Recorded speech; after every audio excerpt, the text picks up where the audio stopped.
Battery চালিত দুটি পাম্পের স্পিড দেখাবো এখন সরাসরি।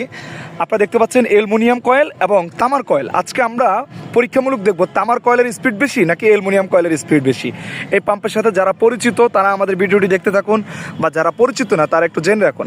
এই দুটি পাম্পে হচ্ছে সোলারের মাধ্যমে চালানো যায়, 250 ওয়াট সোলার থেকে সরাসরি চলবে। এখন বিষয়টা হচ্ছে কোন পাম্প গরম হয় এবং কোন পাম্পটি গরম হবে না এই ভিডিওতে আপনারা দেখতে পাবেন। সাথে নিয়েছি আমরা 12 ভোল্টের একটি হ্যামকো ব্যাটারি।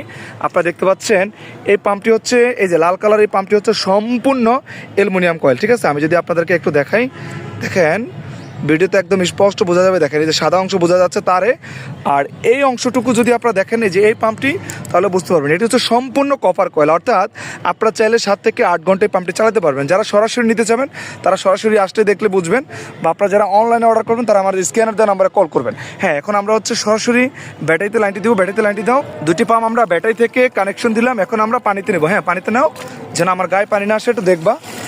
আপনারা এখন সরাসরি দেখতে পাবেন যে কোন পাম্পের কী স্পিড। দেখেন আপনারা দেখতে পাচ্ছেন, দেখি, হ্যাঁ একটু উপরে উঠাও, দেখেন 1 ইঞ্চি পাম্প। হ্যাঁ 1 ইঞ্চি পাম্পটা দেখাও।